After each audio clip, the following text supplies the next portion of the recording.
Need a presenter? Your Event Audio has you covered. Closed-circuit audio equipment with turnkey operation at your trade show booth, live event, or private event. YourEventAudio.com is the place to go. DJ services, MC talent, and a whole lot more. Check out YourEventAudio.com today. Save your seat now for Exhibitor Live 2024. The conference and exhibition for trade show and corporate event marketing is coming to Nashville, Tennessee, February the 25th to 28th. Exhibitor Live features 100 educational sessions and workshops covering everything you need to know to run a successful face-to-face marketing program.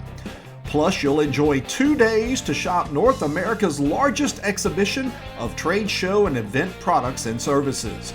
Attention! Register now and save $400 with our early bird rate. Learn more at exhibitorlive.com. Welcome to our first edition of the Association Focus Podcast Extra. Now, you remember us talking about this at the end of our last regular segment, where if something comes up with advocacy and or associations, we would come back with an extra version so that we could highlight those activities that are going on. So that's where we're at today, here on this December 7th. I'm Mike Morrison, National Sales Director, WS Display, and co-host of the Exhibitor Now podcast, as well as the Association Focus podcast. Tommy Goodwin, as you can see on the screen, joins me now as well, who is the Executive Vice President of the ECA, the Exhibitions and Conferences Alliance. Mark Johnson would normally join us at this point, but the poor man, Tommy, is suffering from walking pneumonia after EDPA access last week. So everybody's kind of down. I was sick earlier. Hopefully you avoided everything.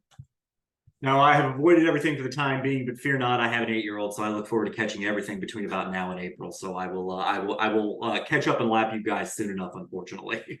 Some variant will come around, or just your normal. What Mark and I we interviewed a little earlier for tomorrow's show for December 8th, and what we've noticed is there's about a 30 to 40 degree differential from your morning degrees until your afternoon, and that's usually when the crap, for lack of better words, catches up with you, right? That is very, very true. Now, this is the time of the season where the immune systems are getting tested, and I think we got a couple of years off with all the masks and the distancing a few years ago, but it feels like we are catching right back up. Before we get into advocacy points that you bring up, mask, have you seen the story about a ton of these mask suppliers and manufacturers have shut their doors and are shutting them by the end of the year? You know, some things come and go, Mike, but economics remains pretty undefeated in this life, and supply and demand is what it is. And as we have seen, you know, we've moved to kind of this post-pandemic part of the world that yes, COVID is still around, yes, it is still a factor, but the ingenuity and the inventiveness of everybody over the last 3.5 years, we have figured out how to live effectively with it, where our immune systems are a little bit better with it, and so we do see masks coming down. I still see them from time to time at events. I still see them from time to time on an airplane. But it certainly is a reminder that it is not 2020 anymore. Well, people tell me to put a mask on, but it has nothing to do with COVID. It just purely my looks. Thus, let's move forward. I understand that there's some good news on the workforce front in the House of Representatives. What's the story there? Well, there is. You know, Mike, when you and I got together at Access a couple of weeks ago, we were catching up over a lovely cut of prime rib. And I kind of thought with the government funding debate down for the year, we would coast into the finish line for 2023, but no, let's give Congress some credit. They've been working hard. And one of the things they've been working hard on is a piece of legislation called the Bipartisan Workforce Pell Act. Now, if folks remember from Legislative Action Day who listened to the Association Focus podcast who are with us, or maybe some of the updates over time, we have been focused very heavily on trying to get Pell Grants used for skills training that helps the industry. Right. Pell Grants, you got to have a 4-year college degree to get them right now. We have made the argument that there's a whole lot of jobs out there in the world, a whole lot of good paying middle-class jobs, particularly those in this industry, that if we get out of providing Pell Grant funding for semester-based programs, we can do it. That's everything from running a forklift to all kinds of other programs that will get people the skills they need to be hired day one, get this next generation workforce in the queue for us, and let them train them, attract them, retain them, and let them become the future of the industry. And this bill is a continuation of a bill we've been supporting called the Jobs Act. It is a remarkable piece of legislation only because it has the imprimatur of the chair and ranking member. That means the leading Republican and Democrat on the Committee of Jurisdiction, which means we got ourselves a train leading the station. And what it does is it sets up short-term Pell Grants. The United States spends nearly $24 billion annually on Pell Grants. And we don't want another dollar. We just want access to that funding so that we can get people the skills-based training they need. And this piece of legislation looks like it is going to be the vehicle that gets out of the House of Representatives that allows us to do that. Wide bipartisan support allows access to programs. And like I said, we don't want a dollar, but they went ahead and said for the first 4 years, we're going to dedicate at least $130 million to this program. So we've got a dedicated pot of money. We have access to the other pots of money, and this is incredibly good news. We are expecting this to move in the new year, and we are going to be doing everything we can to make sure that we get it across the finish line in the House of Representatives, help walk it across Capitol Hill to the Senate, and try to get it across the finish line over there next year and over to the president's desk so that we can get all the way to the end of the I'm Just a Bill cartoon and get this thing signed into law and start using this funding to get people into our industry. So we think it's great news. It's a little bit of a December surprise for us. We've been talking to folks about it for a while, but it popped up a little earlier than we were expecting, and we are every now and again delighted to be surprised. Time out. Okay, I hear this. Here's what I heard: $24 billion in Pell Grant money, $130 million for this effort. Is that correct? Dedicated in addition to access to the other. They want to see this get off the ground, and so they're giving a little seed money to get started, which is fantastic. Not limiting at 130. Not limiting it to that's 130. Less than 1%. So it gives us a little seed funding. Think of it as a little venture capital to get this program off the ground, while still having the ability to access that broader pool of funding. I didn't want to sound like that guy, right? I knew we were headed. And go, oh, a tie. Thank you very much. Where's the shirt? I mean, I didn't want to sound like that guy, but I was. This isn't socks for Christmas. This is much better, I promise. Okay, a little better than underwear. I just wanted to make sure that we're on the same page. Great. I mean, yes, you got to get off the ground. That's good news. Switching gears, what's the latest regarding visa processing? And there's a lot there from what I understand. There is a lot there. We continue to work hard on getting the State Department some extra money for visa processing. We know the backlogs are there. We know they're still plaguing, particularly Central America, Middle East, South Asia, getting those folks back to U.S. shows. So we're still all in to get the $300 million. I got to tell you, conversation has changed a little bit, and I can't recall if we talked about this on the last Association Focus podcast. But up our neighbors to the north in Canada now allow visa-free travel for events to folks from 67 countries. Down here in the U.S., it's 40. So Canada is going out front trying to attract international events. And one of the carrots they're dangling in front of folks is the ability to have a smoother travel experience. Then we go halfway across the world to China. China introduces a new program that allows folks from several countries, particularly in Europe, some of the larger countries, to come into China visa-free for 15 days or less for either leisure or business travel.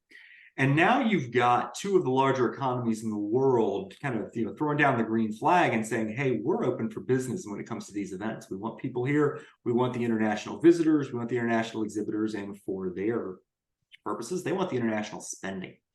And so we've been able to take that over to Capitol Hill and say, hey, guys, take a look around. When you're telling me it takes 2 years to get a visa for Mexico, and our friends from Canada and the folks in China have figured this out, what are we doing to make sure that America remains as competitive as possible for these international events? Because we all know it brings in resources. As I recall from a few years ago, our friends at the Center for Exhibition Industry Research did some research.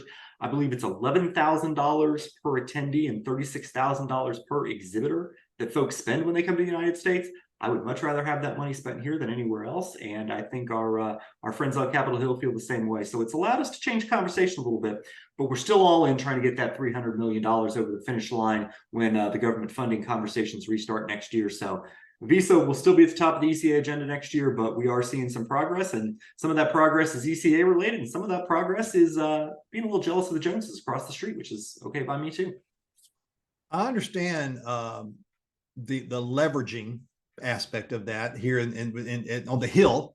Hey, look what the Joneses are doing. I like your analogy. Here's Canada, here's China.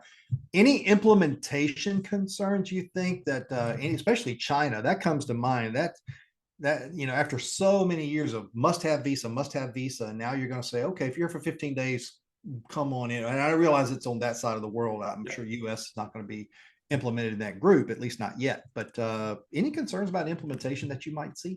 I think every country manages their visa processes the way they manage their visa processes. In the United States, in order to get a visa, you go through a pretty extensive security process. There are some biometrics involved. It is not just exactly we throw the door open and let folks in. Other countries have different ways of doing business. I recall talking to somebody recently who was going to an event over in Saudi Arabia, and from application to print out of the digital visa, it took them about 24 hours.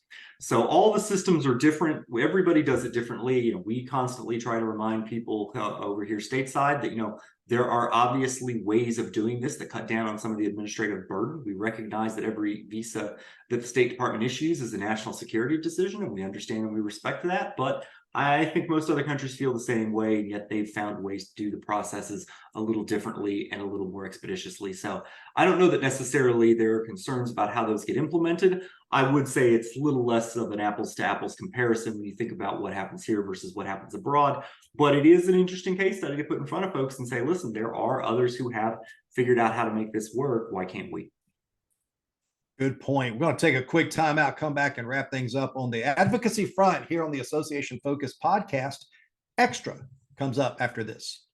Are you searching for trade show and event products and services? Find It on Exhibitor Exchange is your complete buyer's guide to trade show exhibiting and events, featuring the trade show industry's top exhibit and display providers.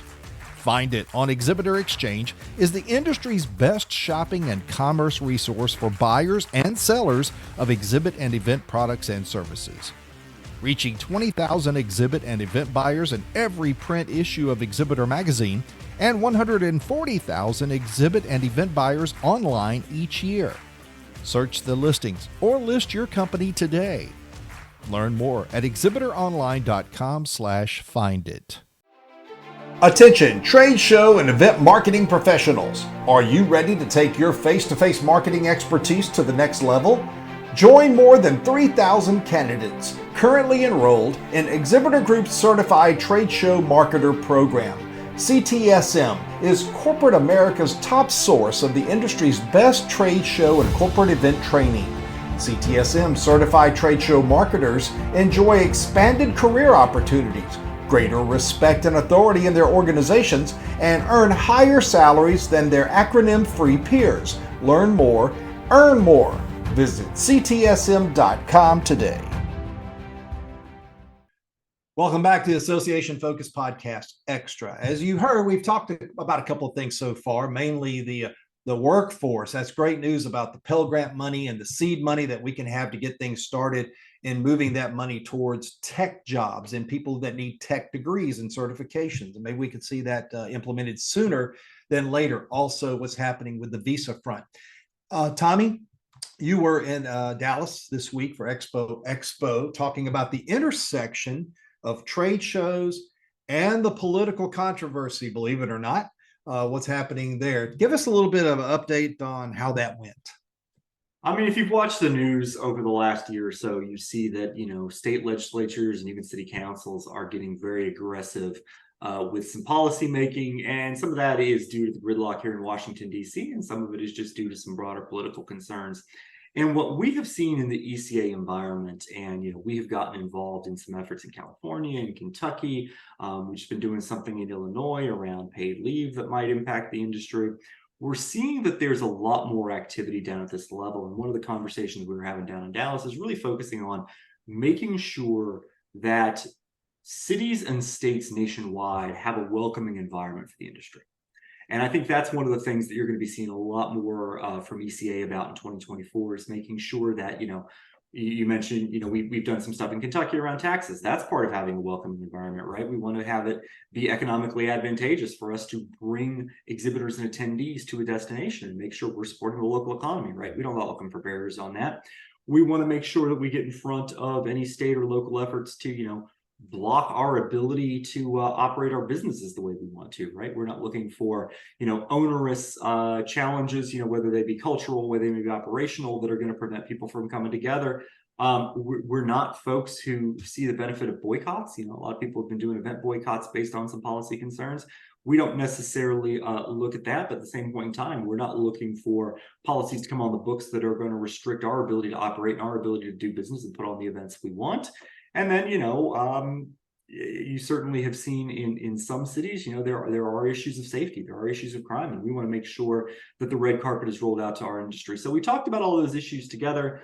Great conversation. Had an elected official from Dallas with us, had some folks from Visit Dallas, some folks providing a legal perspective, just trying to talk to event organizers about making sure that they're thinking about these things as they're booking new business in 2024.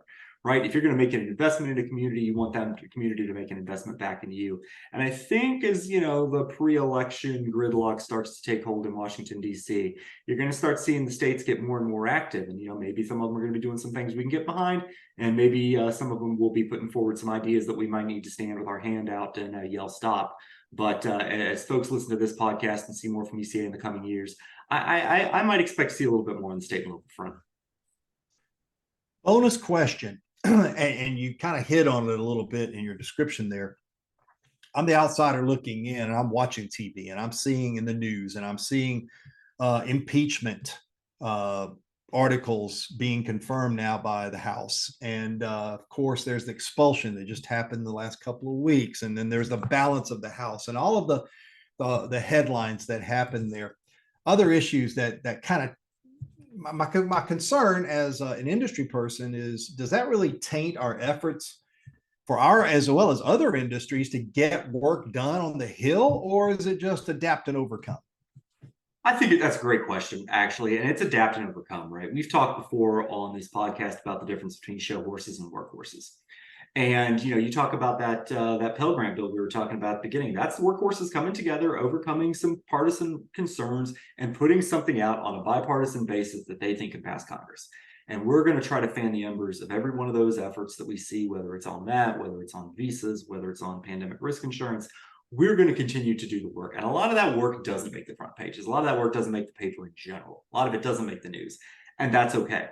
I see stuff on the news every day that I wish I didn't see, but we also know that underneath the surface of that, a lot of actual good hard work is going on. That's work that we tend to be involved in. We tend to be in conversations around drafting some of these bills and working with the members of Congress on how we move them forward. That's all good work. It's not necessarily the things that are going to make the headlines. Some of it may not even be the kinds of things that get folks reelected, but we can tell you there is a lot going on under the surface. We're going to continue to support it. And when those start to pop up, we get to share them on this podcast and ask the industry to get involved and get behind them. And that's when we're making an impact here in ECA world.